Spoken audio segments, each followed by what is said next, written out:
Welcome to the Salmon Runs YouTube. Enjoy the video. You'll begin with essentials. Make sure your smart TV is on, signed into the streaming service, and connected to the internet. Once those are set, open the universal search or the app you want to use. This centralizes results. Place the cursor in the search box or press the microphone on your remote to start voice input.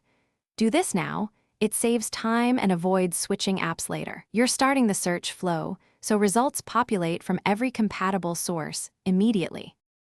Once results appear, refine them to find the exact movie. You can speak the title, actor, or a keyword or type with the on-screen keyboard. Voice is faster but verify recognition. Then apply filters, genre, year, rating, 4K versus HD, or subtitle language to reduce clutter. Make sure to sort by relevance or release date to surface the best matches. Use cast and director names when titles are ambiguous, and add the movie to your watch list if you want to compare a few options before choosing.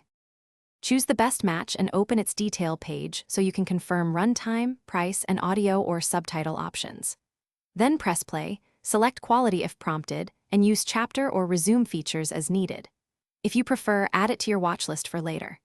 If something goes wrong, no results or errors, restart the app, confirm the TV's network, and try the phone or tablet remote. That often resolves recognition and input issues without delaying playback. Thanks for watching. Consider subscribing if we helped you.